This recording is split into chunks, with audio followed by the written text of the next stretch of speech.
My name's Thomas Stevenson, and I'm a rock hound. That means I like to collect rocks, minerals, and crystals. The more colourful they are, the better. I also like to take them home and make a little museum with them. It contains crystals of all different colours, shapes, and sizes. Purple amethyst from Brazil with growth lines clearly visible. Blood-red garnets from South Australia, each face a perfect rhombus or kite shape. Royal blue lapis lazuli from Afghanistan, the same colour as the famous gates of Babylon. Crystals cover the shelves in my room. They decorate the desk in my office. Sometimes I carry a few around with me to show other people. I'm surrounded by crystals all the time. For most of my life, they were geological curiosities. I enjoyed them for their aesthetic value and their significance. These are pieces of the Earth's crust that may be many millions of years old. Then, when I was a teenager, somebody told me they could actually be used as medicine. Some people claimed, and still do claim, that the right crystals can be used to cure anything, from headaches to HIV. This practice is broadly called crystal therapy. The theory behind it is that crystals have their own vibration, which interacts with different organs and energy fields in the body, and placing them on the body fixes the vibration that was sick inside your body to the correct vibration what the crystal is. So it interacts with your body to make it heal itself. So it's a tool rather than a fixing thing like going to the doctor and getting a pill and getting it fixed. It's a helping aid. When I got to university, I decided to look into crystal therapy in more detail. This was a part of my life when I experienced a lot of anxiety and stress. It felt like I was being forced into the adult world without being ready for it, and that was scary. I started doing some research to find out if there was any truth to the idea of healing with crystals and whether it might help somebody like me.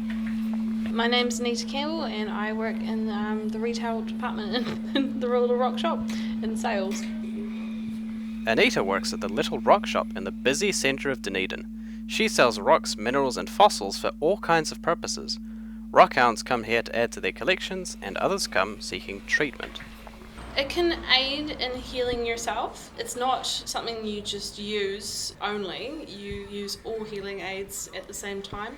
So a cancer patient would go and get chemotherapy, but she could also, or he could also use crystals to ease it, so it's not so intense with the chemo and stuff like that. Emotionally, sometimes it just is a comfort, so it can help you push forward and moving forward rather than staying stagnant and sick. Crystal therapy is not a new idea. It was practiced in ancient times by the people of Mesopotamia, Egypt, India, China, Australia, and even the pre-Columbian Americas. In Mesopotamia, lapis lazuli was associated with the gods and royalty, so it was seen as a stone of wisdom. In China, jade was associated with the soul and became a core component of the quest for immortality. In Australia, ordinary quartz was the material from which indigenous elders supposedly drew their magical power. These days you can go on the internet to find out about all the different minerals and the healing properties that have been assigned to them. The exact properties of each mineral vary between websites. They can also be reported differently for people with different star signs, for example. I'm an Aries, so according to EnergyMuse.com, I need some carnelian, pyrite, jasper, and rose quartz in my collection. I actually have all of those already. If you go to a site like healingcrystals.com, you can find out about things like chakras and the aura, which are concepts borrowed from Hindu or Buddhist mythology. Minerals apparently interact with these centers of energy to produce healing effects. So let's see what this website says about carnelian.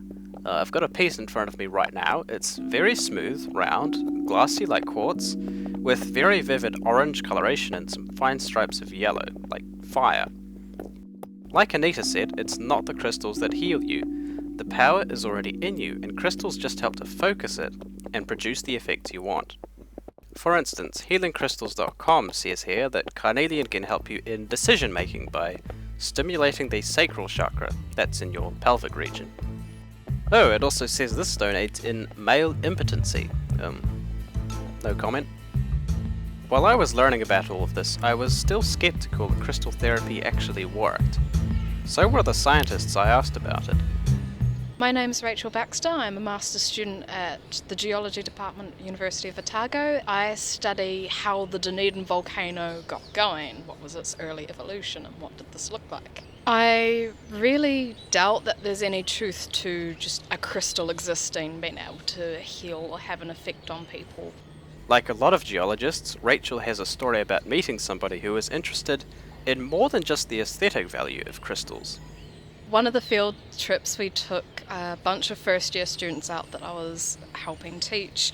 It was out to the Meraki boulders just south of Oamaru. And I was showing all these first year students all of these calcite veins, and they formed these beautiful little crystal shapes. And then we had some tourists approach us, and they were trying to ask me, they're like, "Oh, you're geologists? What minerals are these? What are their special healing properties?" And all I could answer them with was, well, if you put hydrochloric acid on it, it will fizz, but that's not going to heal you.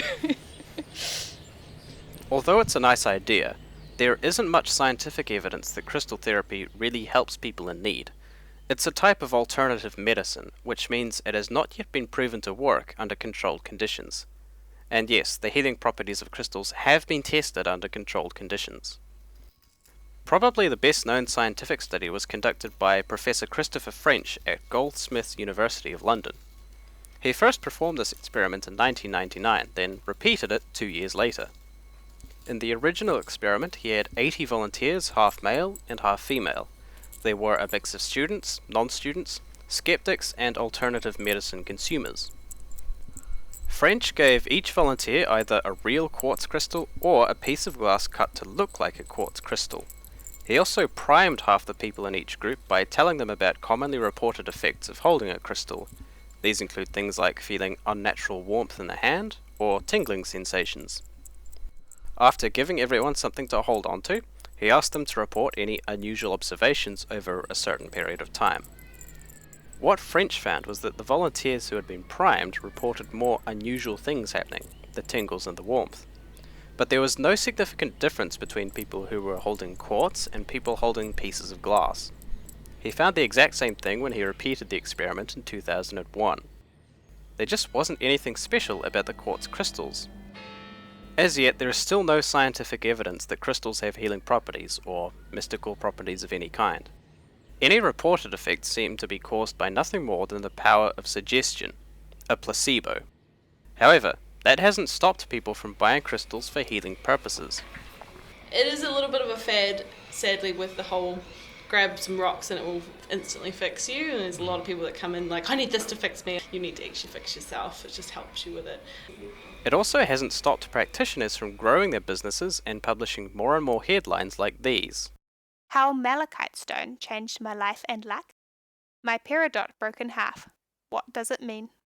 There are tons and tons of stories out there about people who have experienced life-changing events that they put down to their collection of crystals.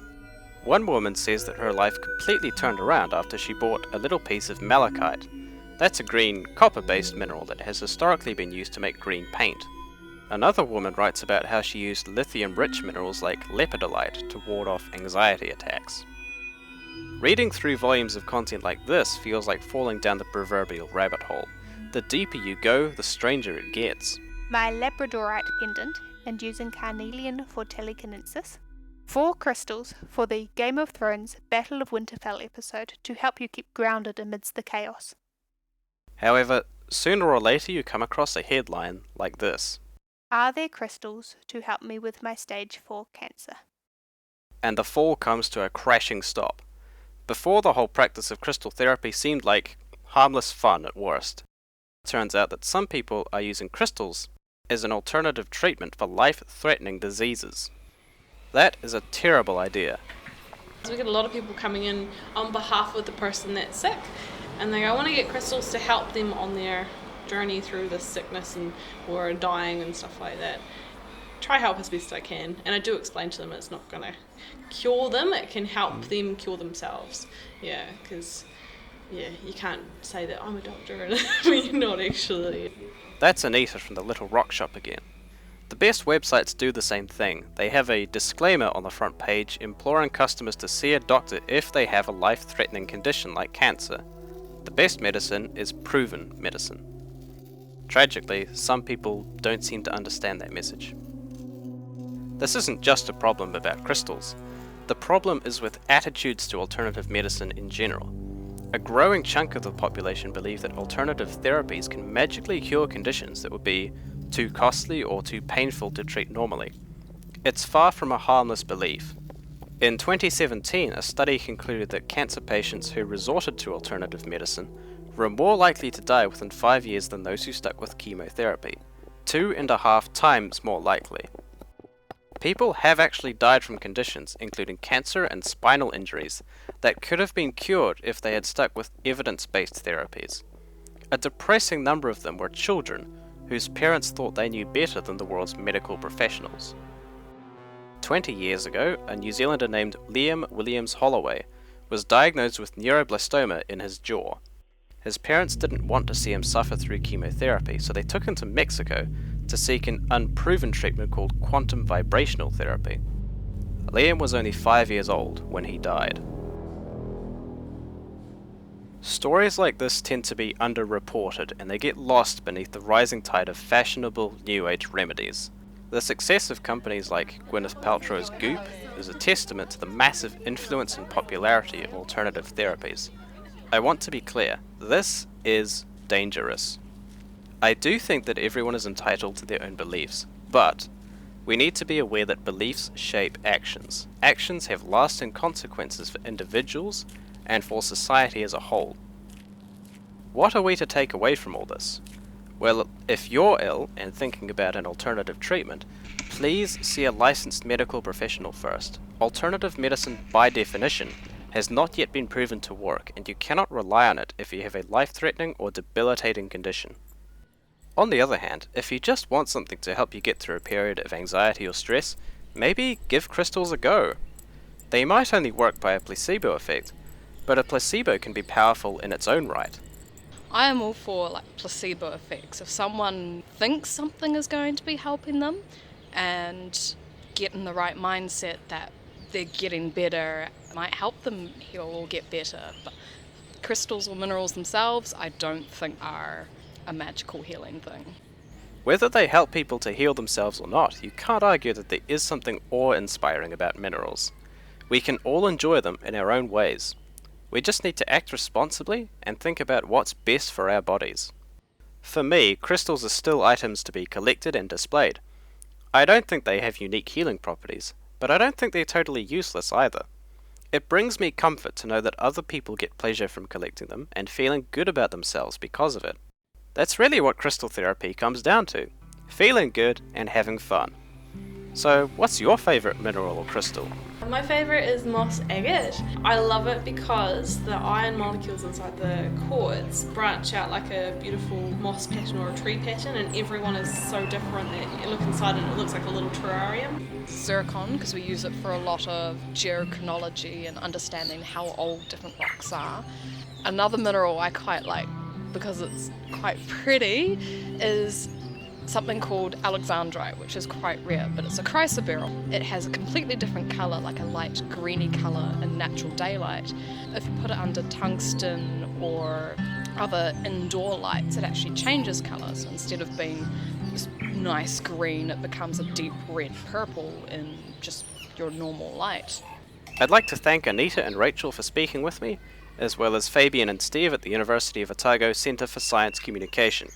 This is Rockhound Thomas Stevenson wishing you a happy holiday.